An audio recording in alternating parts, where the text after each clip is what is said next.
Economics को पढ़ने से पहले आप लोगों को एक चीज बहुत अच्छे से पता होनी चाहिए, वो ये है कि इकोनॉमिक्स की दो ब्रांचेस होती हैं, एक है माइक्रो इकोनॉमिक्स और दूसरी है मैक्रो इकोनॉमिक्स। क्लास 11th के अंदर अपने पास में माइक्रो इकोनॉमिक्स है और इस वीडियो के अंदर माइक्रो इकोनॉमिक्स का जो भी इंट्रोडक्शन पोर्शन है वो अपन यहाँ पे कवर करने वाले हैं। Okay, so hello everyone, this is me Ayushi and I welcome you to Scoreshala. बच्चों देखो, यहाँ पे जब अपन माइक्रो और मैक्रो के बीच का डिफरेंस देखते हैं तो इसके अंदर अपन ने बहुत ही सिंपल तरीके से इनको दोनों को डिफरेंशिएट किया है। वो तरीका ये है कि जब अपन माइक्रो इकोनॉमिक्स की बात करते हैं तो माइक्रो मतलब क्या होता है बच्चों, स्मॉल, ठीक है, और वही मैक्रो मतलब क्या होता है बच्चों, मैक्रो मतलब होता है लार्ज। सो यहाँ पे देखो, जब भी अपन माइक्रो इकोनॉमिक्स की बात करते हैं तो इसका मतलब ये है कि अपन छोटे पैमाने पे किसी भी चीज को बात कर रहे हैं, ठीक है। जैसे अगर अपन इनकम को कंसिडर कर रहे हैं तो यहाँ पे अपन माइक्रो इकोनॉमिक्स में इंडिविजुअल की इनकम को अपन कंसिडर करेंगे, ठीक है। वहीं अगर अपन मैक्रो इकोनॉमिक्स के अंदर इनकम की बात कर रहे हैं तो उसके अंदर पूरी नेशन की इनकम की अपन यहाँ पे बात करेंगे, ठीक है। फिर यहाँ पे जैसे सपोज करो कि एम्प्लॉयमेंट की अगर अपन बात कर रहे हैं तो वो हो जाता है मैक्रो का पोर्शन, डिमांड सप्लाई, तो ये सारी की सारी चीजें किसका पोर्शन जाती है, मैक्रो का पोर्शन जाती है। वैसे इसको माइक्रो के अंदर भी पढ़ते हैं, लेकिन इसमें क्या हो जाता है कि फिर वो इंडिविजुअल डिमांड, इंडिविजुअल सप्लाई, उसके बारे में अपन यहाँ पे बात करते हैं, ठीक है। सो जब अपन इकोनॉमी एज अ होल को कंसिडर करते हैं तो उसके अंदर अपन मैक्रो इकोनॉमिक्स को कंसिडर करते हैं। जब छोटे पैमाने पे पढ़ते हैं तो we talk about microeconomics over here. Okay, so study of economics दो पार्ट्स में डिवाइडेड है, ये एक है माइक्रो और दूसरा है मैक्रो। ओके, अभी क्योंकि अपन यहाँ पे माइक्रो इकोनॉमिक्स के बारे में बात करने वाले हैं तो थोड़ा सा इसके बारे में भी आप समझ लो। So it studies the behavior of individual economic units, यानी कि यहाँ पे individual, ठीक है, individual यानी कि single, so single economic unit के बारे में अपन यहाँ पे बात करते हैं, किसके अंदर बच्चों, माइक्रो इकोनॉमिक्स के अंदर, ठीक है। Example, consumers equilibrium, producers equilibrium, product pricing, factor pricing etcetera, ठीक है। तो ये सारी चीजें क्या है बच्चों, इसके अंदर अपन सिंगल इंडिविजुअल को कंसिडर करते हैं, ठीक है।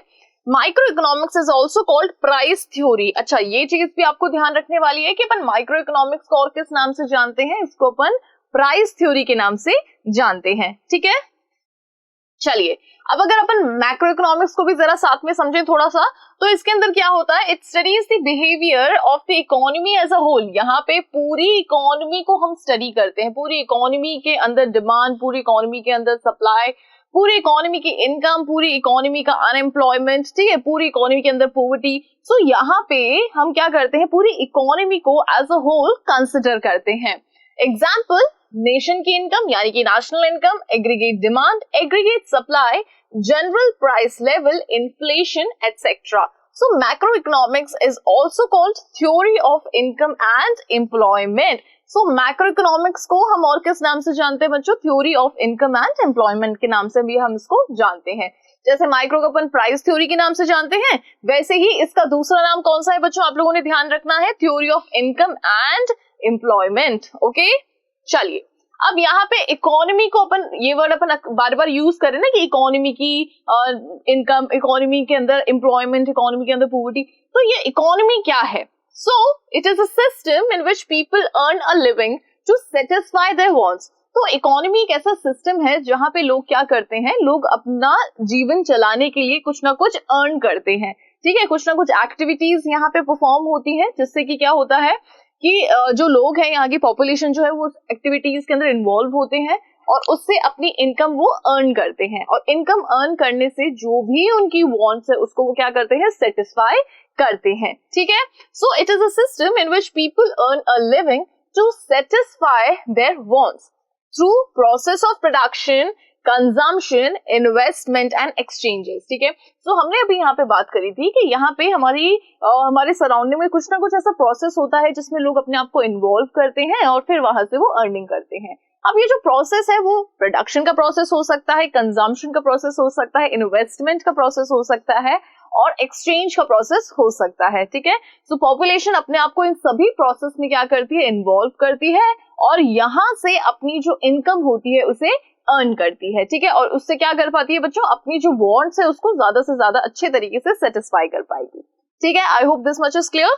चलिए, अब यहाँ पे अपन इकोनॉमिक प्रॉब्लम की बात करते हैं। देखो, इकोनॉमी है, ठीक है, यहाँ पे ये सारी एक्टिविटीज परफॉर्म हो रही हैं, लोग अपना यहाँ पे सभी तरीके की एक्टिविटीज के अंदर इन्वॉल्व हो रहे हैं, तो मतलब पूरा क्या चल रहा है, पूरा का पूरा यहाँ पे प्रोसेस चल रहा है। अब इस प्रोसेस के दौरान भी काफी सारी ऐसी प्रॉब्लम्स होती हैं जो कि फेस करने पड़ती हैं, ठीक है, जिसे अपन किस नाम से जानते हैं बच्चों, जिसे अपन इकोनॉमिक प्रॉब्लम्स के नाम से जानते हैं। सो economic problem is the problem of choice arising from use of limited means which have the alternative use of satisfaction of the various wants। देखो अब यहाँ पे क्या है कि हमारे पास में, आप लोगों को पता होगा कि हमारे पास में जो रिसोर्सेज है वो बहुत ही ज्यादा लिमिटेड है, ठीक है, लिमिटेड एज इन कि बहुत ज्यादा कम है। अब उन रिसोर्सेज का जो यूज है बच्चों वो बहुत ही ज्यादा अल्टरनेटिव है, तो वो रिसोर्सेज जो कि कम है वो हमें यहाँ भी चाहिए, यहाँ भी चाहिए, यहाँ भी चाहिए, यहाँ भी चाहिए, मतलब अलग अलग एक्टिविटीज में रिसोर्सेज की हमें जरूरत है, ठीक है। रिसोर्सेज क्या है हमारे पास में, कम है, फिर उन रिसोर्सेज को हमें काफी जगह यूज भी करना है, तो यही सबसे बड़ी प्रॉब्लम है कि भाई उस रिसोर्स को हम कहाँ पे बेहतर तरीके से यूज करें जिससे कि लोगों की ज्यादा से ज्यादा जो नीड्स है वो पूरी हो पाए, ठीक है। सब जगह तो अब नहीं कर सकते, यहाँ पे भी हमें कुछ ना कुछ ऑप्ट करना पड़ेगा कि चलो इन सब में चलो हम यहाँ पे यूज कर लेते हैं, या फिर हम यहाँ पे यूज कर लेते हैं, या फिर इन दोनों जगह पे यूज कर लेते हैं, बाकी के अंदर क्या कर सकते हैं, फॉरगो कर सकते हैं। So it is a problem of choice arising from use of limited means which have the alternative uses for satisfaction of the various wants, ठीक है। सो आई होप कि इकोनॉमिक प्रॉब्लम क्या है ये आपको समझ में आ गया होगा। देखो इकोनॉमिक प्रॉब्लम रिलेटेड किससे बच्चों, यहाँ पे इकोनॉमिक प्रॉब्लम रिलेटेड है रिसोर्सेज से, ठीक है, रिसोर्सेज जो कि लिमिटेड है और उनको अल्टरनेटिव यूजेस में हमें यूज लेना है, ठीक है। तो कहाँ पे इसका बेहतर यूज होगा, कहाँ से हमें आउटपुट ज्यादा मिलेगा, कहाँ पे इसको यूज करने से सोसाइटी को वेलफेयर ज्यादा मिलेगा, तो ये सारी चीजों का चॉइस करना is a problem. Okay, now causes of economic problem. अब यहाँ पे इकोनॉमिक प्रॉब्लम के पीछे के कॉजेस क्या क्या है, कारण क्या क्या है। तो देखो अनलिमिटेड ह्यूमन वांट्स। अब यहाँ पे आप लोगों को पता होगी बच्चों कि हमारी जो पॉपुलेशन है वो कितनी ज्यादा है। अब इतनी ज्यादा पॉपुलेशन की जो इच्छाएं हैं, जो वांट्स हैं, वो भी बहुत ज्यादा होंगी। सो यहाँ पे हुआ क्या है कि लिमिटेड हमारे पास में रिसोर्सेज हैं, ठीक है, लिमिटेड रिसोर्सेज हैं, और अनलिमिटेड हमारे पास में क्या है बच्चों, अनलिमिटेड हमारे पास में वांट्स हैं, ठीक है। वांट्स मतलब जो हमारी इच्छाएं हैं उनका कोई अंत नहीं है, इच्छाओं का कभी कोई अंत नहीं होता, ठीक है। आज अगर मेरे पास में एक छोटी सी स्कूटी है तो मेरी इच्छा ये होगी कि मैं बड़ी गाड़ी खरीदूं, जब मैं बड़ी गाड़ी खरीद लूंगी तो मेरी इच्छा ये हो जाएगी कि मैं और बड़ी गाड़ी खरीदूं, समझ रहे हो। तो मतलब इच्छाओं पे क्या होता है, किसी का भी कंट्रोल नहीं होता है, इच्छाओं में कहीं कोई अंत नहीं होता है। तो जो वांट्स होती हैं, जो डिजायर्स होती है वो अनलिमिटेड होती हैं, लेकिन जो रिसोर्सेज होते हैं वो हमारे पास में कैसे हैं बच्चों, वो बहुत ही ज्यादा लिमिटेड हैं, ठीक है। सो कॉजेज ऑफ इकोनॉमिक प्रॉब्लम। अब इकोनॉमिक प्रॉब्लम मतलब इसका पीछे का कारण क्या है कि भाई जो वांट्स है वो बहुत ही अनलिमिटेड हैं, लिमिटेड इकोनॉमिक रिसोर्सेज। दूसरी चीज यही हो गई कि वांट्स अनलिमिटेड है लेकिन रिसोर्सेज तो हमारे पास में लिमिटेड है, इसी को ही यूज करके हमें क्या करना है, हमारी इकोनॉमी के अंदर सभी तरीके के प्रोसेसेस को चालू रखना है, ठीक है। फिर थर्ड आता है बच्चों अल्टरनेटिव यूज ऑफ रिसोर्सेज। अब जो रिसोर्सेज है वो ऐसा नहीं है कि वो एक ही जगह पे यूज किया जाएगा, बिल्कुल भी नहीं। रिसोर्सेज जो है उनके बहुत से यूजेस हैं, ठीक है, बहुत से यूजेस एज इन जैसे सपोज करो एक पीस ऑफ लैंड है, ठीक है। अब इस लैंड पे क्या हो सकता है, एग्रीकल्चर भी हो सकता है। अब इस लैंड पे किसी न किसी तरीके की फैक्ट्री भी एस्टेब्लिश हो सकती है, इस लैंड पे कोई इंफ्रास्ट्रक्चर भी हो सकता है, ठीक है। सो रिसोर्स हमारे पास में लिमिटेड है लेकिन इसके यूज बहुत सारे हैं, तो ये भी एक तरीके की क्या है, ये भी एक तरीके की इकोनॉमिक प्रॉब्लम है, ठीक है। सो यहाँ पे इन तीन चीजों को आपको ध्यान रखना पड़ेगा। सबसे पहले है अनलिमिटेड वांट्स, दूसरे नंबर पे है लिमिटेड रिसोर्सेज, एंड तीसरे नंबर पे है unlimited uses of alternative uses of resources, ठीक है। तो तीसरे नंबर पे कौन सी है बच्चों, अल्टरनेटिव यूजेस ऑफ रिसोर्सेज, ठीक है। ये तीनों आप लोगों को ध्यान रहेंगे। चलिए अब यहाँ पे अलोकेशन ऑफ रिसोर्सेज के बारे में हम बात करते हैं। देखो जब हम इन रिसोर्सेज को अलोकेट करने की बारी आती है कि चलो ठीक है अब हमें क्या करना है कि जो हमारे पास में लिमिटेड रिसोर्सेज है उन्हें कहीं ना कहीं तो लगाना होगा ना, तो जब इनको रिसोर्सेज को अलोकेट करने की बारी आती है तो तीन क्वेश्चंस यहाँ पे क्या होते हैं, अराइज होते हैं। सबसे पहला है व्हाट टू प्रोड्यूस, ठीक है, कि हम ऐसा क्या प्रोड्यूस करें, इन कम रिसोर्सेज को यूज करके हमें ऐसा क्या चीज प्रोड्यूस करना चाहिए जिससे ज्यादा से ज्यादा हम क्या कर पाए, सोसाइटी को वेलफेयर प्रोवाइड करवा पाए, ठीक है। सो व्हाट टू प्रोड्यूस, दूसरे नंबर पे है हाउ टू प्रोड्यूस, ठीक है, और थर्ड नंबर पे है फॉर whom टू प्रोड्यूस। ये तीन ऐसे क्वेश्चंस हैं जो कि इकोनॉमिक प्रॉब्लम से बहुत हद तक रिलेटेड हैं। अब इससे रिलेटेड इसलिए भी है क्योंकि क्या है कि भाई रिसोर्सेज तो कम है, तो हमें चीजों को जो यूज है, चीजों का जो यूज है वो बहुत ही सोच समझ के करना पड़ेगा, ठीक है। जैसे व्हाट टू प्रोड्यूस है, तो हम ऐसे कौन सी चीज प्रोड्यूस करें जिससे कि मतलब रिसोर्सेज जिसमें कम यूज हो और जो आउटपुट हमें मिले वो सबसे ज्यादा मिले, ताकि हम सोसाइटी में उस आउटपुट को ज्यादा से ज्यादा स्प्रेड कर पाए। दूसरी चीज है बच्चों इसके अंदर कि फॉर होम टू प्रोड्यूस, हम सोसाइटी के अंदर किसके लिए, कौन से सेक्शन के लिए प्रोड्यूस करें। क्या अमीरों के लिए प्रोड्यूस करें? अगर अमीरों के लिए प्रोड्यूस करने लगेंगे तो हमको प्राइस हाई रखनी पड़ेगी, और अगर प्राइस हाई रखेंगे तो जो हमारे सोसाइटी के अंदर जो वीकर सेक्शंस हैं वो उसको अफोर्ड नहीं कर पाएंगे, दिखती सी बात है। या फिर हम किसके लिए यहाँ पे प्रोड्यूस करें? अगर हम वीकर सेक्शन के लिए प्रोड्यूस करते हैं तो यहाँ पे इकोनॉमी में किसी भी तरीके की ग्रोथ देखने को नहीं मिलेगी। क्यों नहीं मिलेगी? क्योंकि वीकर सेक्शन के लिए अगर हम प्रोड्यूस कर रहे हैं तो उनको कम कीमतों पे हमें बेचना पड़ेगा, है ना, वीकर सेक्शन को। और अगर हम कम कीमत पे उनको दे रहे हैं फूड ग्रेन्स या जो भी है सामान, अगर हम उनको कम कीमत पे दे रहे हैं तो फिर हमारी इकोनॉमी में ग्रोथ कहीं पे भी आपको देखने को नहीं मिलेगी, क्योंकि कम कीमत पे दे रहे हैं तो कम कीमत हमारे पास आ रही है, हम दोबारा से इन्वेस्टमेंट नहीं कर पाएंगे, और इन्वेस्टमेंट नहीं होने की वजह से जो ग्रोथ है इकोनॉमी में वो बिल्कुल कैसी रहेगी? स्टेगनेंट रहेगी, ठीक है। फिर आता है हाउ टू प्रोड्यूस। देखो बच्चों, अब ना हाउ टू प्रोड्यूस के अंदर अपन टेक्निक के बारे में यहाँ पे बात करें। ऐसा नहीं है कि यहाँ पे हम ये इस बारे में बात करें कि भाई प्रोड्यूस कैसे करें, हमें तो आता नहीं, यहाँ पे उस चीज के बारे में बात नहीं हो रही है। यहाँ पे बात कर रहे हैं बच्चों अपन टेक्निक की, कि अपन लेबर इंटेंसिव टेक्निक को यूज करें या फिर कैपिटल इंटेंसिव टेक्निक को यूज करें। दो तरीके की टेक्निक होती है। लेबर इंटेंसिव टेक्निक के अंदर क्या होता है, हम प्रोडक्शन प्रोसेस के अंदर ज्यादा से ज्यादा किसका यूज लेते हैं बच्चों? लेबर का हम ज्यादा से ज्यादा यूज लेते हैं, ठीक है। सो यहाँ पे जब अपन बात करते हैं हाउ टू प्रोड्यूस, तो इसके अंदर अपन किस पे कंसिडर करते हैं बच्चों? इसके अंदर अपन कंसिडर करते हैं टेक्निक पे। सो या तो अपन को लेबर इंटेंसिव टेक्निक की जरूरत पड़ती है या फिर कैपिटल इंटेंसिव टेक्निक की जरूरत पड़ती है। देखो, जब अपन लेबर इंटेंसिव टेक्निक को यूज करते हैं तो इसका मतलब ये है कि अनएम्प्लॉयमेंट के चांसेस जो है, बेरोजगारी के चांसेस जो है वो थोड़े से कम है। लेकिन यहाँ पे जगह किसके लिए नहीं है? नई टेक्नोलॉजी के लिए जगह नहीं है, सही बात है। वहीं अगर अपन कैपिटल इंटेंसिव टेक्निक का यूज करते हैं तो क्या होगा कि हमें आउटपुट ज्यादा मिलेगा, कम इनपुट से आउटपुट ज्यादा मिलेगा अगर अपन कैपिटल इंटेंसिव टेक्निक यूज कर रहे हैं। दूसरी चीज कि अनएम्प्लॉयमेंट बढ़ेगा, क्योंकि अब लेबर की जरूरत ही नहीं, हमारे पास में कैपिटल है और कैपिटल हमारे काम को आसान बना रहा है और कम समय ले रहा है, ठीक है। So capital intensive technique use करें। तो इन दोनों के बीच में क्या है, ये चीज चॉइस करना कि which technique should be useful over here is the problem, okay. So यहाँ पे what to produce, how to produce and for whom to produce, इन तीनों क्वेश्चंस को इस तरीके से अपन यहाँ पे डिस्कस करेंगे, ठीक है। सो होम टू प्रोड्यूस के अंदर अपन distribution of goods and income की बात करते हैं कि भाई यहाँ पे कौन से सेक्शन के लिए हमें प्रोड्यूस करना चाहिए, ठीक है बच्चों। चलो, अच्छा, अब इनको ना central problem of the economy के नाम से भी हम जानते हैं, ठीक है। Central problem of the economy. So the central problem of what to produce refers to which goods and services will be produced in an economy and in what quantities.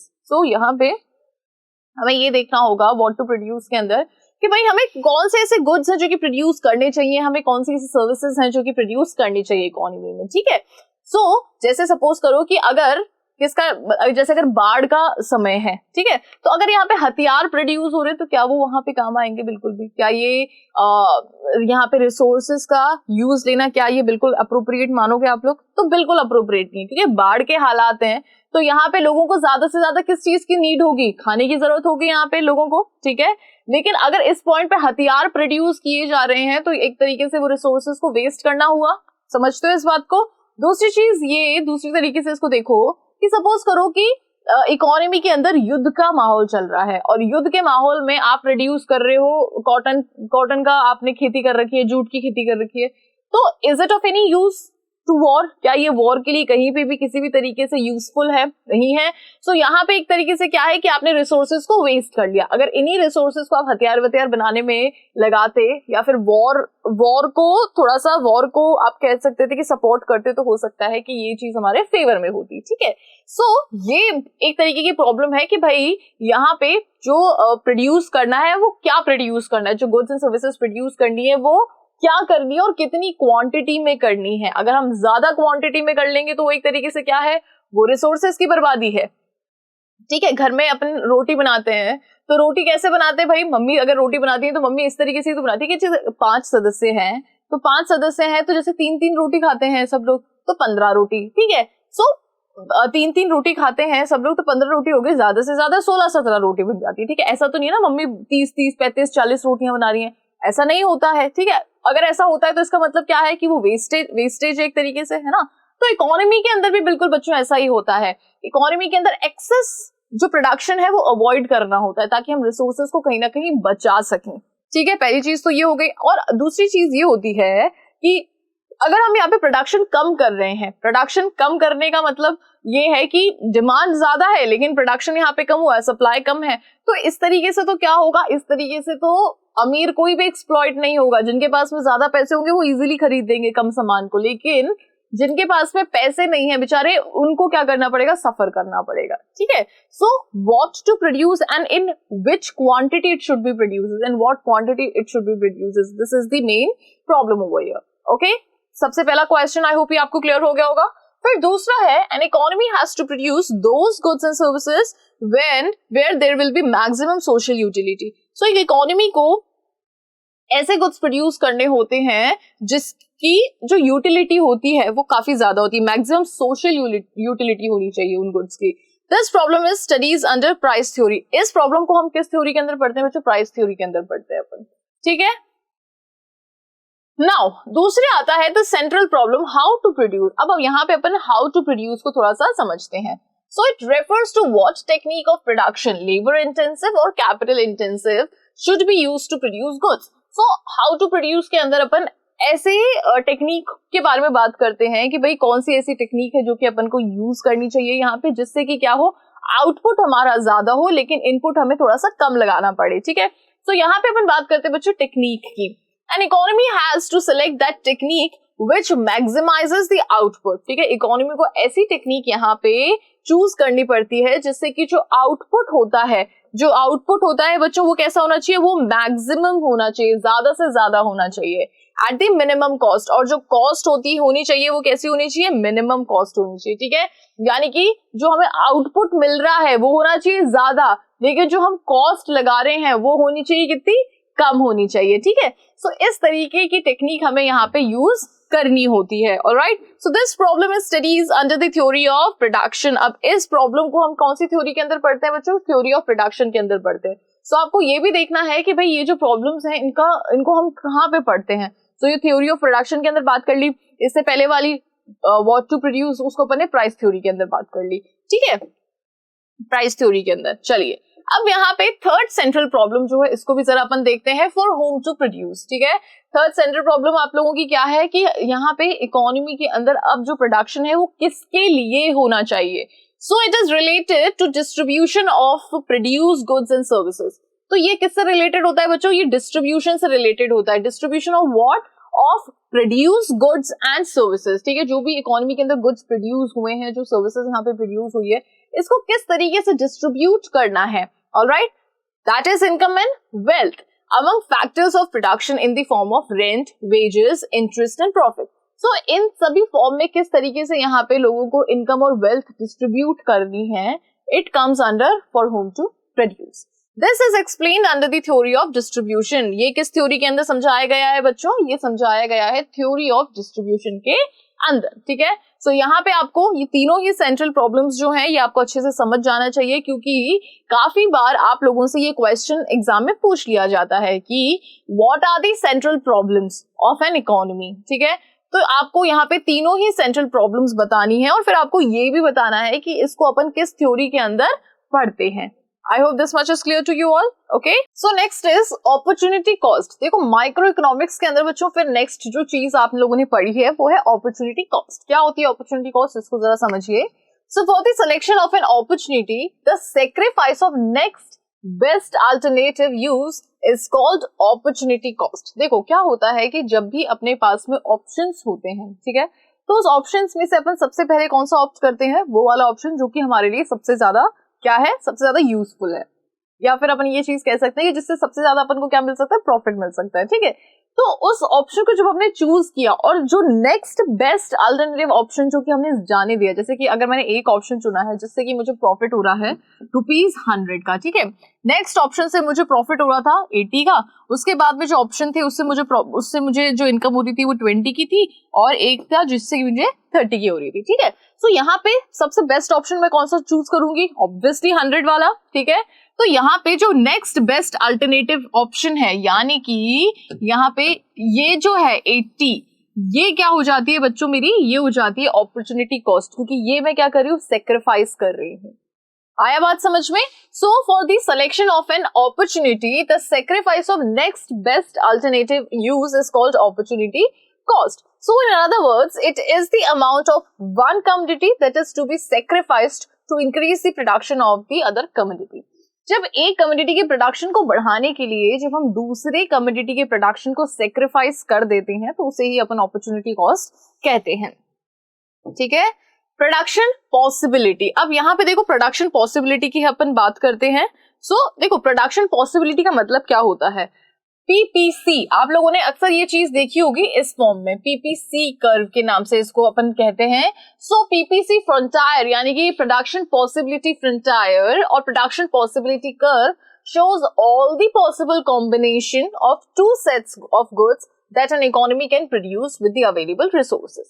देखो प्रोडक्शन पॉसिबिलिटी फ्रंटायर के अंदर अपन दो goods के बारे में combinations की अपन बात करते हैं कि पूरी इकोनॉमी में दो गुड्स प्रोड्यूस हो रहे हैं और किस कॉम्बिनेशन में वो प्रोड्यूस हो रहे हैं, यानी कि अगर एक को बढ़ा रहे हैं तो दूसरा हमें थोड़ा सा कम करना पड़ेगा, अगर दूसरे को हम बढ़ा रहे हैं तो पहले को हमें कम करना पड़ेगा। मतलब ऐसे बहुत से कॉम्बिनेशंस बनते हैं जिसको अपन इस कर्व के अंदर क्या करते हैं, इस कर्व के अंदर अपन शो करते हैं कि हमारे पास में रिसोर्सेज थे, इन रिसोर्सेज को यूज करके हमने पहले एक गुड का प्रोडक्शन बढ़ा लिया और दूसरे गुड का कम कर लिया, फिर दूसरे मतलब इन्हीं रिसोर्सेज को यूज करके हमने क्या किया कि दूसरे गुड जो था हमारा उसका प्रोडक्शन बढ़ा लिया, पहले गुड का कम कर दिया, ठीक है। तो यहाँ पे हम कर क्या रहे हैं? रिसोर्सेज को यूज करके हम अलग अलग कॉम्बिनेशंस बना रहे हैं जो कि इकोनॉमी के अंदर होते हैं, ठीक है। एंड गिवन टेक्नोलॉजी, तो यहाँ पे बच्चों अपन किस चीज का यूज करते हैं? अवेलेबल रिसोर्सेज का अपन यूज कर रहे हैं और गिवन टेक्नोलॉजी का अपन यूज कर रहे हैं, assuming that all the resources are fully and efficiently utilised. और हम यहाँ पे ये अज्यूम करते हैं कि जितने भी रिसोर्सेज है वो पूरी तरीके से यूज हुए जा रहे हैं, ठीक है, फुली यूटिलाइज हुए जा रहे हैं और एफिशिएंटली उनको अपन क्या कर रहे हैं? यूज कर रहे हैं, ठीक है। So I hope this much is clear to you all. अपन क्या करते हैं? इस तरीके का अपना कर्व बनता है, देखो पीपीसी कर्व ना बच्चों इस तरीके का होता है। अब इसके अंदर जैसे सपोज करो कि अपन बात करें यहाँ पे गुड वाई ले लेते हैं और गुड एक्स ले लेते हैं, ठीक है। सो अगर अपन गुड वाई इतना प्रोड्यूस कर रहे हैं, यानी कि इतना अगर अपन गुड वाई प्रोड्यूस कर रहे हैं तो गुड एक्स दिखती सी बात है अपन इतना सा प्रोड्यूस करेंगे, इतना सा गुड वाई अगर अपन इतना प्रोड्यूस करें तो गुड एक्स अपन इतना सा ही प्रोड्यूस करेंगे। फिर दूसरा कॉम्बिनेशन ले लेते हैं जिसके अंदर गुड वाई अपन इतना प्रोड्यूस कर रहे हैं, इतना, तो अब यहाँ पे गुड एक्स अपन कितना प्रोड्यूस करेंगे बच्चों? इतना ज्यादा प्रोड्यूस करेंगे, ठीक है। फिर वापस से y को अपन ने कम कर दिया तो x अपना बढ़ गया। तो मतलब कि यहाँ पे बात ये है कि जब अपन y को बढ़ाते हैं तो x का प्रोडक्शन हमें कम करना पड़ता है एंड वाइस वर्सा। तो ये सभी कॉम्बिनेशन 1, 2, 3 और भी अगर कोई कॉम्बिनेशन है, ये कॉम्बिनेशन आप काय पे शो करते हो बच्चों? प्रोडक्शन पॉसिबिलिटी कर्व पे आप लोग इसमें शो करते हो, ठीक है। समझ में आ गया ये अच्छे से? Okay, now economising of resources, so it means utilization of resources in the best possible manner to maximize the output. इसका मतलब ये होता है कि हमारे पास में जो रिसोर्सेज हैं हम उनको इस तरीके से यूज करें कि हमारा जो आउटपुट है वो हमें मैक्सिमम अचीव हो, ठीक है। सो रिसोर्सेज को इस तरीके से यूज करना जिससे कि हमको आउटपुट जो मिले वो मैक्सिमम मिले, this is economising of resources, okay. Now production possible frontier और कर्व, एक बार वापस से इसके स्लोप के बारे में बात कर लेते हैं। So slope downward from left to right, आपका जो पीपीसी कर्व होता है यहाँ पे आप लोगों को दिख रहा होगा, ये किस तरीके का होता है? लेफ्ट से राइट की तरफ इट्स गोज डाउनवर्ड्स, ठीक है, it slopes downwards, okay. So from left to right, because if production of one commodity is to be increased then production of other commodity has to be sacrificed। इसका मतलब ये है, जैसे suppose करो, एक बार वापस से मैं आपको बता देती हूँ, ठीक है, अगर एक का प्रोडक्शन हमें बढ़ाना है, सपोज एक्स का प्रोडक्शन अपन को बढ़ाना है तो हमें इसका प्रोडक्शन क्या करना पड़ेगा बच्चों? कम करना पड़ेगा, ठीक है। वाई का प्रोडक्शन हमें कम करना पड़ेगा अगर एक्स का प्रोडक्शन हमें बढ़ाना है। पहले हम इतना प्रोड्यूस कर रहे थे तो एक्स हमारा इतना था, अब अगर अपन को x और ज्यादा प्रोड्यूस करना है, यानी कि समवट यहाँ आना है, तो y हमें क्या करना पड़ेगा, कम करना पड़ेगा, ठीक है। फिर और अगर x प्रोड्यूस करना है तो y हमें और गिव अप करना पड़ेगा। तो इसके अंदर होता क्या है बच्चों, for production of one community it is to be increase, then production of other community has to be sacrifice. एक गुड को अगर आपको इंक्रीज करना है तो दूसरा गुड आप लोगों ने सेक्रीफाइस करना होगा, as there is scarcity of resources. अब ऐसा क्यों करना पड़ रहा है हमें, क्योंकि हमें पता है कि इकोनॉमी के अंदर हमारे जो रिसोर्सेज हैं वो बहुत ही लिमिटेड है, बहुत ही कम है, सिर्फ इसी रीजन की वजह से। चलो okay, next is concave to the origin because of increasing marginality opportunity cost और MRT। देखो अब यहाँ पे आप लोगों ने देखा होगा कि हम मोस्टली पीपीसी कैसा बना रहे हैं, इस तरीके का बना रहे हैं, यानी कि कॉनकेव बना रहे हैं, हम ये कॉन्वेक्स नहीं बना रहे हैं, या फिर हम इसको ना ऐसे स्ट्रेट लाइन में नहीं बना रहे हैं। अब ये ऐसा इसलिए बच्चों because of marginal opportunity cost और मार्जिनल रेट ऑफ ट्रांसमिशन, ठीक है। सो देखो कॉनकेव यानी कि PPF बिकॉज MOC इंक्रीजिंग, क्योंकि यहाँ पे मार्जिनल अपॉर्चुनिटी कॉस्ट जो है वो इंक्रीज होती जा रही है। इसका मतलब ये है बच्चों, वही सेम चीज, अगर एक गुड को हमें इंक्रीज करना है तो पहले वाला गुड हमें डिक्रीज करना पड़ेगा। Straight line PPF because MOC is constant, अगर मार्जिनल अपॉर्चुनिटी कॉस्ट कांस्टेंट है तब ये इस तरीके का होता है, और यहाँ पे मार्जिनल अपॉर्चुनिटी कॉस्ट जब डिक्रीज होगी तब ये इस तरीके का होता है, ठीक है। लेकिन प्रोडक्शन पॉसिबिलिटी कर्व अपना हमेशा इस तरीके का होगा, it is always concave to the origin, ठीक है। The production possibility curve will shift under following two conditions। अब देखो ये जो आपका पीपीसी कर्व होता है ना, वो दो केसेस में इसको अपन शिफ्ट कर सकते हैं। सबसे पहला केस है इसके अंदर चेंज इन रिसोर्सेज। जब आप रिसोर्सेज को क्या कर लो, एक नए तरीके का रिसोर्स लेके आ जाओ, या फिर रिसोर्सेज को आप दोबारा से थोड़ा सा बढ़ा दो, तो इसका मतलब ये है कि आप दोनों ही गुड्स के प्रोडक्शन के अंदर चेंजेस कर सकते हो, दोनों ही गुड्स के प्रोडक्शन को आप बढ़ा सकते हो, ठीक है। तो इससे क्या होगा कि आपका पीपीसी पूरा का पूरा शिफ्ट हो जाएगा। दूसरा ये है change in technology of production for both of the goods. फिर अपन बात करते हैं चेंज इन टेक्नोलॉजी, यहाँ पे कुछ ना कुछ टेक्नोलॉजी अपन यूज करते हैं, ठीक है। टेक्नोलॉजी जब चेंज होती है, अपग्रेडेड वर्जन आ जाता है टेक्नोलॉजी का, तो दोनों ही गुड्स के प्रोडक्शन को हम क्या कर सकते हैं, इंक्रीज कर सकते हैं। तो यहाँ पे हमारा पीपीसी इस तरीके से शिफ्ट हो जाता है। ओके, और बोथ दी गुड्स लिखा हुआ है तो दोनों ही गुड्स के लिए पीपीसी शिफ्ट होगा। रिसोर्सेज बढ़े हैं तो दोनों ही गुड्स के लिए बढ़े हैं, ठीक है। वहीं इनकी ऑपोजिट सिचुएशन भी होती है। इनकी ऑपोजिट सिचुएशन में क्या होता है कि जैसे सपोज करो पहले हमारा पीपीसी कर्व ये वाला था, फिर अब रिसोर्सेज कम हो गए तो हमारा दोनों ही गुड्स का जो पीपीसी कर्व है वो नीचे की तरफ आ जाएगा, ठीक है। चलो, the production possibility curve will shift under the following two conditions: change in resources, change in technology of production and of both the goods. Now, production possibility curve के बारे में आपको यहाँ पे कुछ चीजें बताई गई हैं बच्चों, इनको थोड़ा सा ध्यान से समझिएगा। rightward shift of PPF। अब आपसे क्वेश्चन में ये पूछ लिया जाता है कि why always production possibility curve shift to the right, ये हमेशा राइट में ही क्यों शिफ्ट होता है? तो इसके पीछे का कारण क्या है? So it shows increase in resources और improvement in the technology, ठीक है। राइट में बढ़ने का मतलब ये है कि जैसे सपोज करो ये आपका पीपी प्रोडक्शन पॉसिबिलिटी फ्रंटायर है, इसको राइट में शिफ्ट करने का मतलब ये इधर ऊपर की तरफ आना। तो ये चीज क्या शो कर रहा है बच्चों, इसका मतलब ये है कि या तो रिसोर्सेज के अंदर आपके इंक्रीज हुआ है या फिर आपकी जो टेक्नोलॉजी है वो इम्प्रूव हुई है, ठीक है।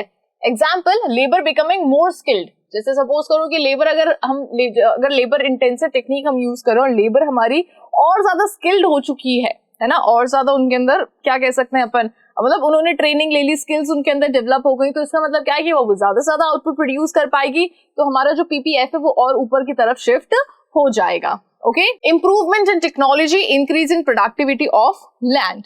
ओके, सो ये क्या हो गए, एग्जाम्पल हो गए। चलिए, next is leftward shift of PPF. अब अगर यहाँ पे अपन बात करें कि लेफ्टवर्ड शिफ्ट, यानी कि ये आपका क्या है, ये आपका पीपीएफ है।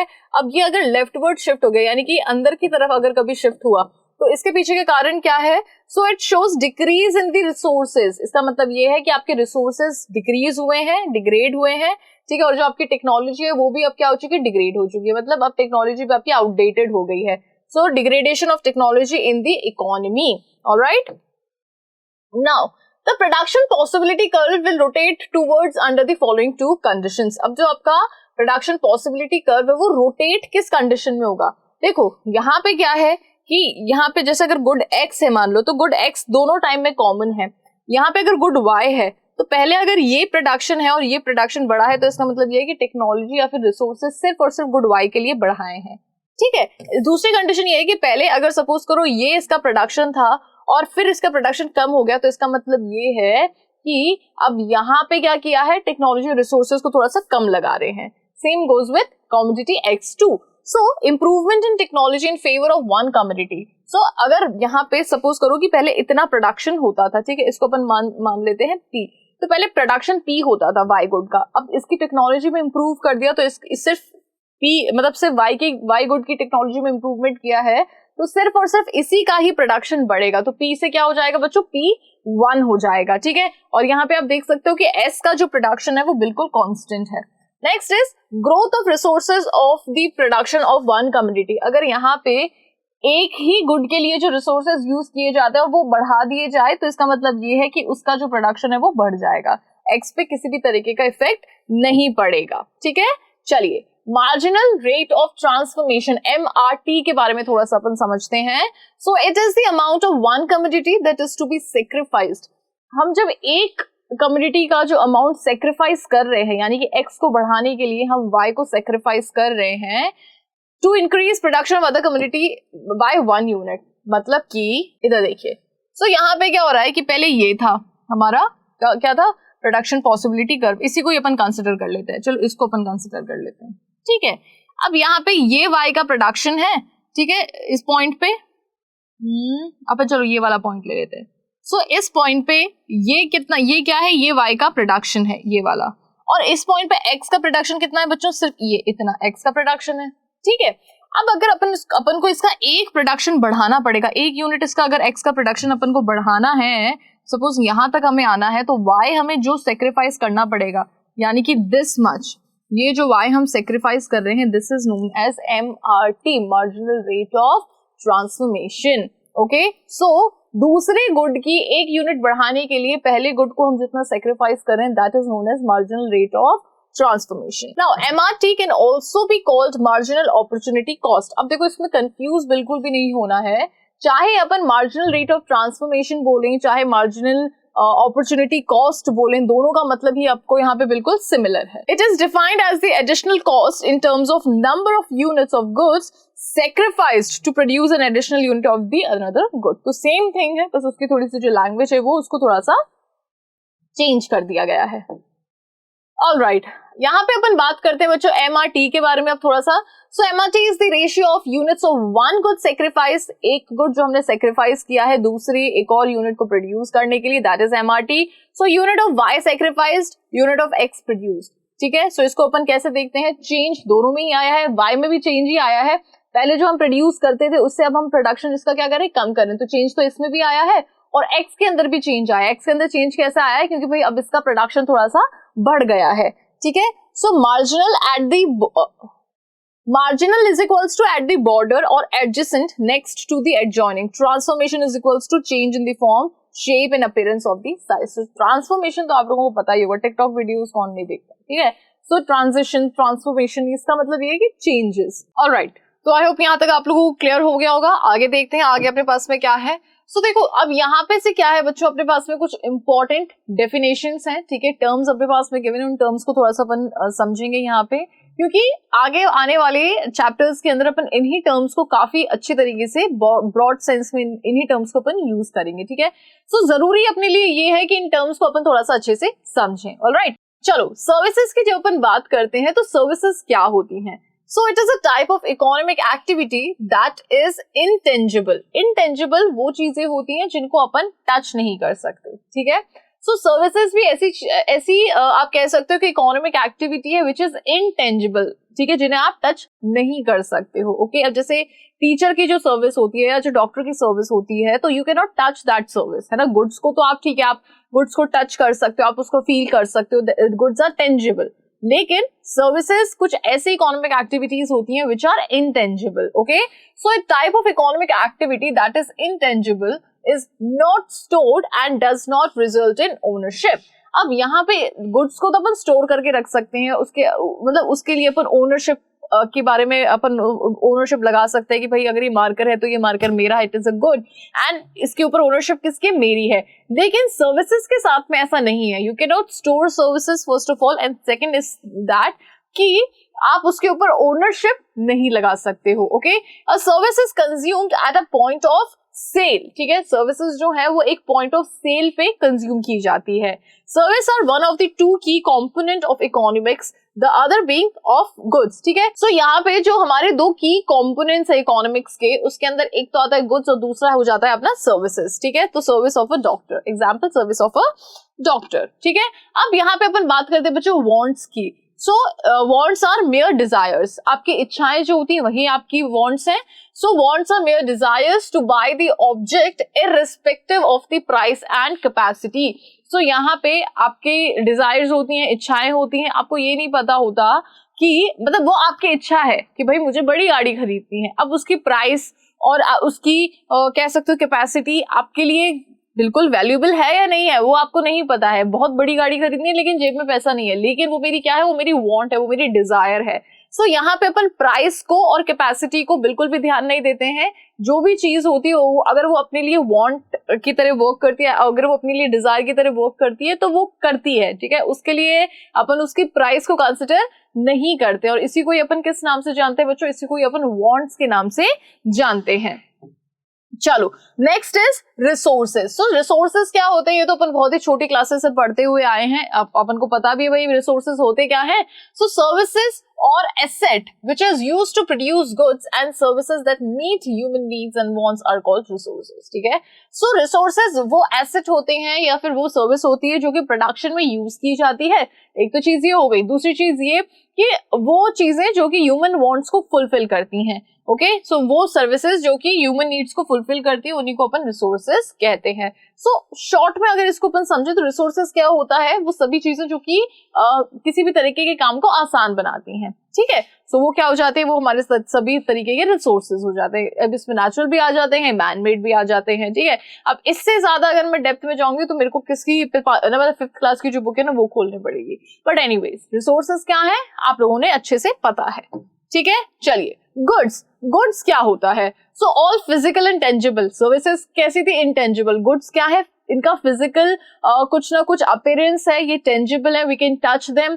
सो all physical and tangible things which are used to satisfy people want. तो सभी तरीके की फिजिकल और टेंजिबल थिंग्स जो कि लोगों की जो वांट्स हैं उनको सेटिस्फाई करती हैं। Provide utility and have one economic value, और इनकी जो इकोनॉमिक वैल्यू भी कुछ ना कुछ होती है। Example books. Next is house hold. फिर अपन यहाँ पे सेक्टर्स की अगर अपन बात करते हैं बच्चों तो हाउस होल्ड सेक्टर आप काफी बार आपके सामने आएगा। So all person living under one roof having either direct access to the outside or a separate cooking facility. देखो अगर एक ही छत के नीचे कोई इतने सारे लोग रह रहे हैं तो वो क्या है, वो हाउस होल्ड है, बस simple. Where member of household is related by blood or law, they constitute a family. अब जब एक ही छत के नीचे खून के रिश्ते होते हैं लोगों के आपस में, है ना, तो उसको अपन क्या कह देते हैं, फैमिली कह देते हैं, ठीक है। अब इसको मैं आप लोगों को डिटेल नहीं देने वाली हूँ। हाउस होल्ड क्या है, you know this better than me, okay. So ये हम सबको पता है। चलिए नेक्स्ट इज फर्म्स। फर्म्स क्या होती हैं। So firms is an organization that employ productive resources to obtain products or services. Firms क्या है, एक तरीके की organizations होती हैं that employ productive resources, जो कि productive resources को क्या करती है बच्चों, employ करती हैं, अपने अंडर में लेके आती हैं। अभी productive resources कुछ भी हो सकते हैं, ठीक है। ये कोई ह्यूमन हो सकता है, ये कोई लैंड हो सकता है, ये किसी तरीके का कैपिटल हो सकता है। तो यहाँ पे फर्म्स क्या होती है, एक तरीके की ऑर्गेनाइजेशन होती हैं जो कि प्रोडक्टिव रिसोर्सेज को अक्यूमुलेट करती हैं ताकि इनको प्रोडक्ट मिले या फिर इनको सर्विसेज मिले, which are offered in the market with the aim of making profit, ठीक है। जो कि मार्केट में जाएं और इनको क्या मिले, इनको प्रॉफिट मिले। अगर ये सभी तरीके की, देखो है क्या, ऑर्गेनाइजेशन है जो कि सभी प्रोडक्टिव रिसोर्सेज को यूज करता है, यहाँ पे प्रोडक्शन होता है, प्रोडक्ट्स बनते हैं जो कि मार्केट में जाते हैं और इनको क्या अर्न होता है, प्रॉफिट अर्न होता है। So this is what you call a firm, okay. अब प्रोडक्शन क्या होता है, so it is a process through which input are transformed into output. अब प्रोडक्शन एक तरीके का प्रोसेस है ठीक है, जिसके अंदर आप इनपुट का यूज लेते हो और उसको किस में कन्वर्ट कर देते हो, उसको कन्वर्ट कर देते हो आउटपुट पे, ठीक है। जैसे कि आपने इनपुट डाला कुछ ना कुछ, एक मशीन लगा दी, मशीन में आपने क्या किया, मशीन में आपने कुछ ना कुछ यहाँ पे प्रोसेस किया और उसके बाद में एक बढ़िया सा गुड बन के निकल के आ गया बाहर, ठीक है। सो इनपुट डाला, उससे अपने पास में निकल के क्या आया, आउटपुट निकल के आया। इसी को अपन प्रोडक्शन के नाम से जानते हैं। Alright, example, in order to make something for consumption, अगर कंजम्पशन के लिए कुछ बनाना है तो उसको पहले किससे गुजरना पड़ेगा, प्रोडक्शन से उसे गुजरना पड़ेगा। फिर कंजम्पशन की बात कर लेते हैं। तो कंजम्पशन क्या होता है, so it is a process of using up of goods and services for direct satisfaction of individual. देखो, जब इंडिविजुअल की सेटिस्फैक्शन को फुलफिल करना होता है तो उसको किस चीज की जरूरत पड़ती है बच्चों, उसको कंजम्पशन की जरूरत पड़ती है। अब वो कंजम्पशन गुड्स का भी हो सकता है, वो सर्विसेज का भी हो सकता है, ठीक है। कंज्यूम करने से डायरेक्ट सेटिस्फैक्शन मिलता है इंडिविजुअल को। So the process of using up goods and services for direct satisfaction of individual or collective human wants are called consumption। इसी को अपन consumption के नाम से जानते हैं। चलो, माइक्रो इकोनॉमिक्स की अगर डेफिनेशन आ जाए आगे आपके सामने तो आप लोगों ने क्या लिखना है, it is the branch of economics which deals with the behaviour of individual economic units. So behaviour of individual economic units, ये आपको मेंशन करना जरूरी है कि ये ऐसी इकोनॉमिक्स की ब्रांच है जो कि किससे डील करती है, which deals with the behaviour of individual economic unit, ठीक है, of the economy such as individual or household, ठीक है। सो ये आपको ध्यान रखना है। मैक्रो इकोनॉमिक्स की अगर डेफिनेशन आ गई तो क्या करोगे, बगल वाले की नोटबुक में झांकोगे? नहीं, आप लोगों को भी डेफिनेशन याद होनी चाहिए। क्या है माइक्रो इकोनॉमिक्स की definition? So it is that branch of economics which deals with the behaviour of the economy और एज अ होल, ठीक है। यहाँ पे अपन पूरी की पूरी इकोनॉमी के बारे में बात करते हैं, पूरी की पूरी इकोनॉमी किस तरीके से वर्क करती है, पूरी की पूरी इकोनॉमी एज अ होल क्या है, वो अपन कहाँ पे बात करते हैं, मैक्रो इकोनॉमिक्स में। So it is the study of aggregates such as national income, full employment, aggregate consumption, etc. ठीक है। सो यहाँ पे अपन ऐसे एग्रीगेट्स के बारे में बात करते हैं जैसे कि नेशनल इनकम हो गई, full employment, aggregate consumption, etcetera. Okay, चलिए अब इकोनॉमिक प्रॉब्लम अगर आपके सामने इसकी डेफिनेशन आ गई तो कैसे लिखोगे? So it is the problem of choice arising out of the fact that resources are scarce and it has the alternative uses.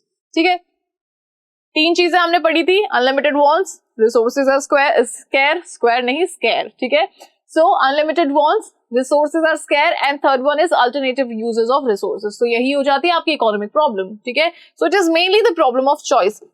Mainly ये प्रॉब्लम है काय की बच्चों, चॉइस की है, ठीक है। क्योंकि जब चीज अपने पास में कम होती है ना तो हमारे लिए क्या हो जाता है कि चॉइस करना थोड़ा सा मुश्किल हो जाता है, प्रॉब्लमेटिक। क्योंकि जब चीज हमारे पास में थोड़ी कम होती है ना तो यहाँ पे क्या हो जाता है, वो थोड़ी सी मुश्किल हो जाती है, प्रॉब्लमेटिक सिचुएशन क्रिएट हो जाती है। ओके, चलिए मार्जिनल अपॉर्चुनिटी कॉस्ट की डेफिनेशन आप किस तरीके से लिखोगे? So it is the rate at which the quantity of output of one commodity is sacrifice, यानी कि एक जो गुड है उसको आपको यहाँ पे सैक्रिफाइस करना पड़ेगा for gain of another good, for produce one more unit of the other good. This is known as marginal opportunity cost. Example अगर आपसे पूछ लिया तो example में क्या लिखोगे? ये लिखोगे, so Mohan decides to use the train to get to the work rather than driving each day. Mohan ने सोचा कि भैया मैं रोज पेट्रोल नहीं जलाने वाला हूँ, मैं गाड़ी से नहीं जाऊंगा, मैं जाऊंगा ट्रेन से, ठीक है।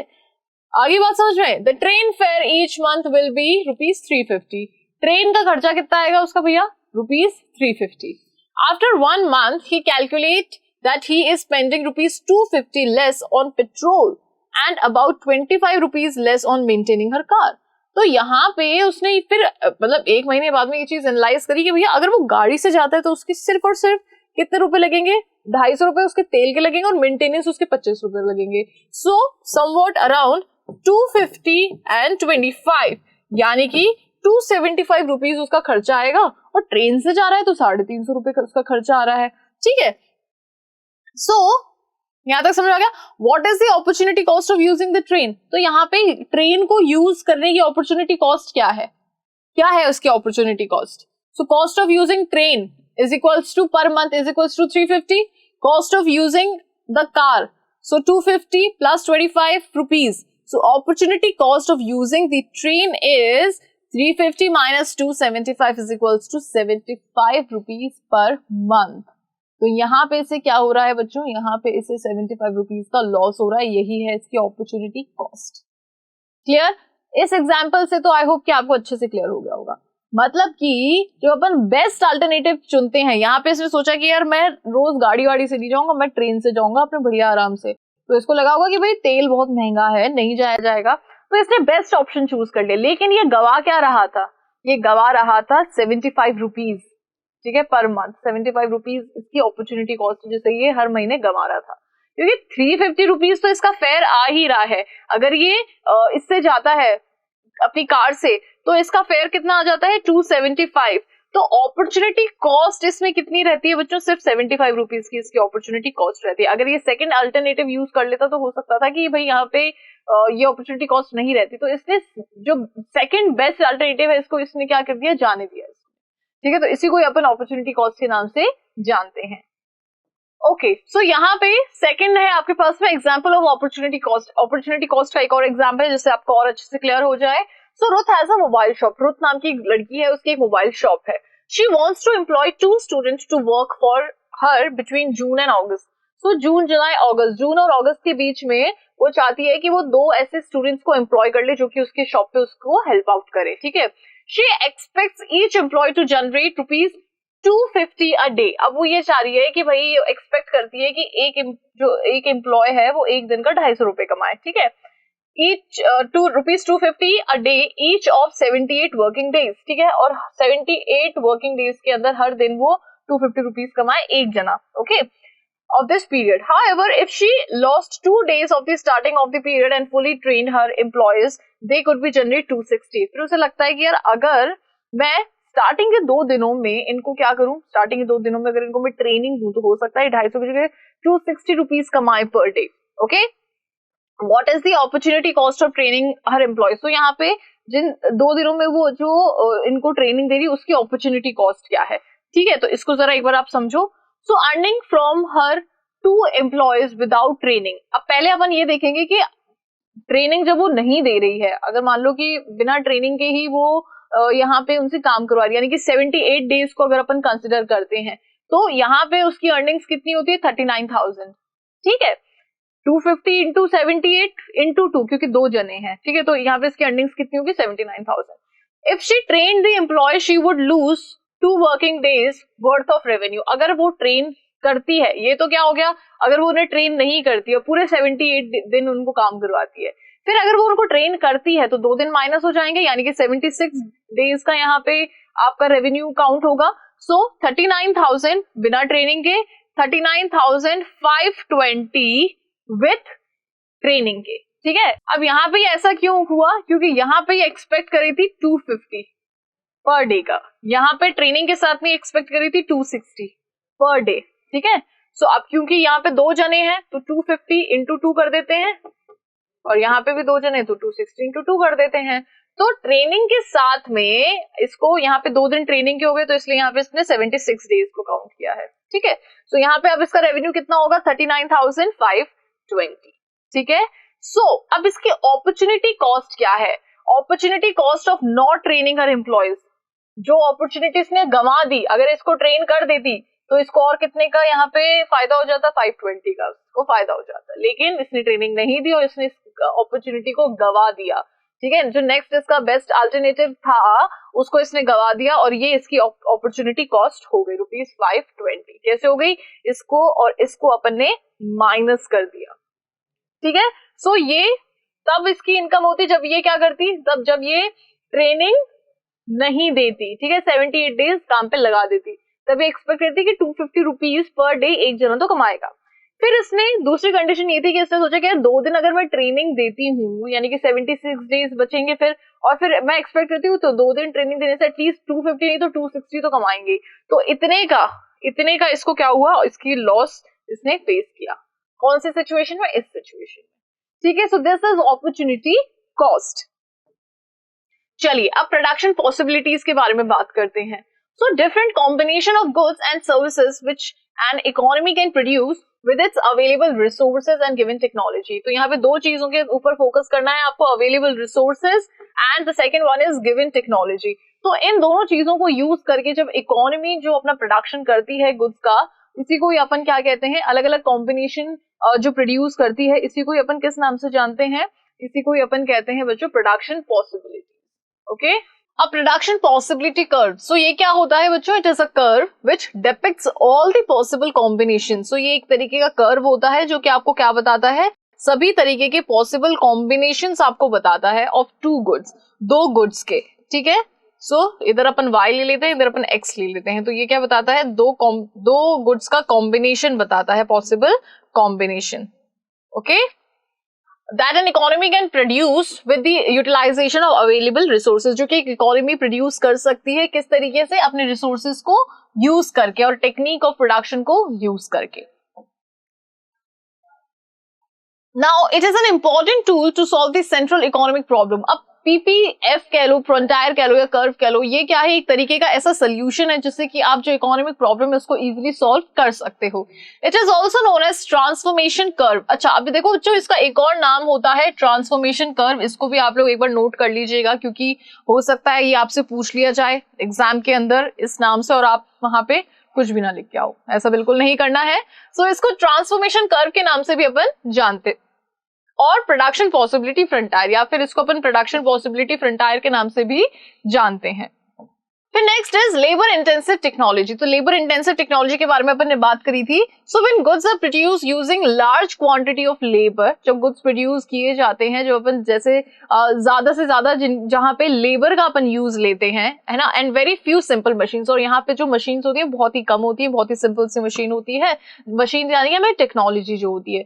तो यहाँ पे ज्यादा पोर्शन हम किसका यूज करते हैं बच्चों, ज्यादा पोर्शन हम यूज करते हैं लेबर का. किसके अंदर, लेबर इंटेंसिव के अंदर. ठीक है, और अगर यहाँ पे ये कैपिटल इंटेंसिव होती है तो उसके अंदर अपन कैपिटल का ज्यादा यूज करते हैं, वो भी आएगा. Alright, so labour intensive technology, the degree of labour intensity is typically measured in proportion to the amount of capital required to produce the goods or the services. ठीक है, सो हम यहाँ पे लेबर इंटेंसिटी को किस तरीके से मेजर करते हैं कि भाई लेबर, एक तरफ हम लेबर को मेजर करेंगे, एक तरफ हम कैपिटल को लेंगे. ठीक है, तो उससे हमें ये पता चलेगा कि हमें ज्यादा से ज्यादा कितनी लेबर की जरूरत है. Okay, so the degree of labour intensity is typically measured in proportion to the amount of capital required to produce the goods और services. The higher the proportion of labor cost required, the more the labor intensive the business is. ठीक है, सो यहाँ पे ज्यादा से ज्यादा, यानी कि अगर लेबर की हेल्प से अगर हमें ज्यादा से ज्यादा आउटपुट मिल रहा है तो हम बिजनेस के अंदर लेबर इंटेंसिव टेक्निक्स को ज्यादा अपनाएंगे. Okay, capital intensive, so under this technique capital is use more than labour. So इस टेक्निक के अंदर कैपिटल को हम ज्यादा यूज करते हैं लेबर से. That is investment in purchase, maintenance and amortization of capital equipment is more than labor. It is CI technology, यानी कि capital intensive technology.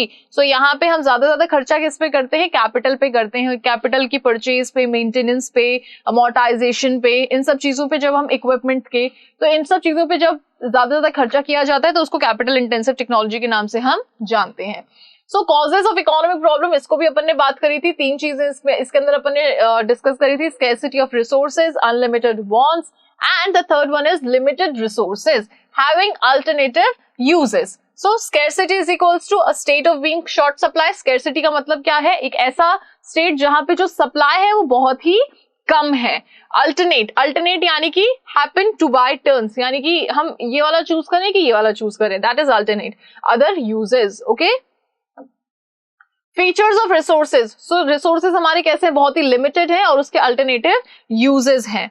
फिर फीचर्स ऑफ वांट्स, वांट्स हमारी कैसे हैं बच्चों, अनलिमिटेड वांट्स है, रीअकरिंग वांट्स यानी कि दोबारा से अकर होने वाली वांट्स हैं. Can be satisfied by using goods and services, और इन वांट्स को हम किस तरीके से सेटिस्फाई कर सकते हैं, गुड्स और सर्विसेज को यूज करके. ठीक है, सो फीचर्स कौन कौन से हो गए वांट्स के, अनलिमिटेड है वांट्स. दूसरी चीज रीअकरिंग यानी कि दोबारा से अकर होती है. तीसरी, इन वांट्स को हम सेटिस्फाई किस तरीके से कर सकते हैं, गुड्स एंड सर्विसेज को यूज करके. सो central economic problem, central economic problem कौन सी है बच्चों, सबसे पहले है एलोकेशन ऑफ रिसोर्सेज. सो हमारे पास में जो रिसोर्सेज है वो कैसे है, वो बहुत ही लिमिटेड है, लेकिन हमारी जो वांट्स है, हमारी जो डिजायर्स है वो अनलिमिटेड है. तो अब इन रिसोर्सेज को किस तरीके से हमें एलोकेट करना चाहिए, this is the problem. So सबसे पहले यहाँ पे अपन बात करते हैं what to produce and what quality, हमें क्या प्रोड्यूस करना चाहिए और कितनी क्वांटिटी में हमें यहाँ पे प्रोड्यूस करना चाहिए। सो कंज्यूमर गुड्स और capital goods, war time goods और पीस टाइम गुड्स, यानी कि कंज्यूमर गुड्स को हमें प्रोड्यूस करना चाहिए, कैपिटल गुड्स को हमें प्रोड्यूस करना चाहिए। कंज्यूमर के कंजम्पशन के लिए हमें प्रोड्यूस करना चाहिए या फिर प्रोड्यूसर के इन्वेस्टमेंट के लिए हमें प्रोड्यूस करना चाहिए। एक चीज हो गई, हमें शांतिपूर्वक माहौल के लिए हमें प्रोडक्शन करना चाहिए या फिर वॉर के टाइम के लिए प्रिपरेशन करनी चाहिए और उसके लिए प्रोडक्शन करना चाहिए। तो ये एक बहुत ऐसी सिचुएशन है जो कि एक तरीके से प्रॉब्लमेटिक है, ठीक है। यहाँ पे हमें ये डिसाइड करना कि हमें किस चीज का प्रोडक्शन करना, इट्स क्वाइट डिफिकल्ट। ओके, चलो next is how to produce. अब यहाँ पे हमें किस तरीके से प्रोड्यूस करना चाहिए, तो we are talking about the technique of production over here, labour intensive technique या फिर कैपिटल इंटेंसिव टेक्निक, ठीक है। फिर अपन बात करते हैं फॉर हुम टू प्रोड्यूस, कि भाई किसके लिए हम प्रोडक्शन करें, फंक्शनल डिस्ट्रीब्यूशन और पर्सनल डिस्ट्रीब्यूशन, यानी कि पूरी सोसाइटी के लिए यहाँ पे प्रोडक्शन होना चाहिए या फिर जो हमारी सोसाइटी के अंदर जो रिचर सेक्शन है उनके लिए प्रोडक्शन होना चाहिए, जो कि हमें हमारा जो प्रॉफिट है उसको बढ़ाता है, ठीक है। तो यहाँ पे प्रोडक्शन जो है वो किसके लिए होना चाहिए, this is the third question. Okay, so central economic problem के बारे में अपन बात कर रहे हैं। एलोकेशन ऑफ रिसोर्सेज अपन समझ चुके हैं, उसके अंदर 3 चीजें थी। अब अपन बात करते हैं efficient utilisation of resources. So no wastage, सबसे पहली चीज इसके अंदर ये होती है कि किसी भी तरीके का वेस्टेज नहीं होना चाहिए। No over utilisation nor under utilisation, ना ही हमें रिसोर्सेज को ओवर यूटिलाइज करना चाहिए यानी कि ज्यादा से ज्यादा यूज करना चाहिए, और ना ही अंडर यूटिलाइज करना चाहिए कि भाई हमारा काम ही पूरा नहीं हो रहा, इस तरीके से भी हमें उसे यूज नहीं करना चाहिए, और एक्सेसेस में भी उसको यूज नहीं करना चाहिए। So economic efficiency refers to efficiency in production and efficiency in distribution. So economic efficiency का मतलब क्या है, एफिशिएंसी प्रोडक्शन में भी होनी चाहिए और एफिशिएंसी डिस्ट्रीब्यूशन में भी होनी चाहिए, ठीक है। प्रोडक्शन भी उसी तरीके से होना चाहिए कि भाई सबको मिलना है, और डिस्ट्रीब्यूशन भी उसी तरीके से होना चाहिए कि भाई सबके लिए प्रोड्यूस हुआ है। Okay, growth of resources, so it refers to increase in productivity और of resources through improvement in the technology. Growth of resources का मतलब है बच्चों यहाँ पे कि इंक्रीज इन प्रोडक्टिविटी, प्रोडक्टिविटी जो है हमारी उसे हमें इंक्रीज करना है, सबसे पहली चीज।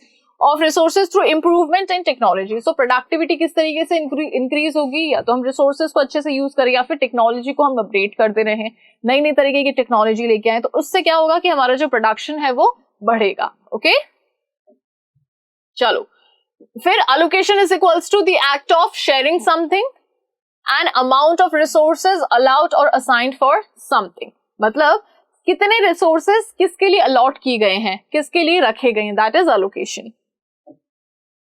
स्कैरसिटी ऑफ रिसोर्सेज, तो स्कैरसिटी मतलब कमी होता है, so scarcity of resources means shortage of resources in relation to their demand, यानी कि डिमांड के कंपैरेटिवली जो रिसोर्सेज है वो बहुत ही कम है, this is known as scarcity of resources. Okay, opportunity cost काफी बार हम यहाँ पे पढ़ चुके हैं, so it is the cost of next best alternative forgone, जो आपने नेक्स्ट बेस्ट अल्टरनेटिव जो आपने गवा दिया है उसकी जो कॉस्ट है that is opportunity cost. Okay, so यहाँ पे आपका जो इंट्रोडक्शन पोर्शन है माइक्रो इकोनॉमिक्स का, इसका जो समराइज वर्जन था वो पूरी तरीके से यहाँ पे कंप्लीट होता है, ठीक है बच्चों। आई होप कि ये पूरा का पूरी सारी जितनी भी चीजें हैं वो आपको सब अच्छे से समझ में आई होंगी, ठीक है। इसकी जो डिटेल वीडियोस अगर आप देखना चाहते हो इन सभी टॉपिक्स पे, तो वो भी आप लोगों के लिए अवेलेबल है स्कोरशाला पे, तो उनको भी आप लोग देख सकते हो, क्योंकि अभी क्या है कि भाई हाफ ईयरलीज हमारे जस्ट आने ही वाले हैं, हमें उसको ध्यान में रखते हुए प्रिपरेशन करनी है, तो इसी वजह से यहाँ पे बिल्कुल शॉर्ट में रखते हुए आपको मैंने चीजें यहाँ पे एक्सप्लेन करी है, जो कि आपके एग्जाम पॉइंट ऑफ व्यू से बहुत इंपॉर्टेंट है, ठीक है। इसके बाद में और भी आने वाले वीडियोस हैं जिसके अंदर आपका हाफ ईयरली के अंदर जो और भी चैप्टर्स आ रहे हैं उन सबको भी अपन डिस्कस करेंगे इन अ समरी वर्जन। तो उन वीडियोस को देखने के लिए आपको बेल आइकन को 100% प्रेस करना है ताकि आपको टाइम टू टाइम नोटिफिकेशन मिलती रहे। साथ ही में अगर आपको आज का ये वीडियो अच्छा लगा है तो इस वीडियो को लाइक करना बिल्कुल ना भूलें, चैनल को सब्सक्राइब करना ना भूलें, इस वीडियो को अपने फ्रेंड्स के साथ में शेयर करें, और बेल आइकन, इसके बारे में आपसे बात कर चुकी हूँ कि बेल आइकन को प्रेस करना बिल्कुल नहीं भूलना है। Thank you so much.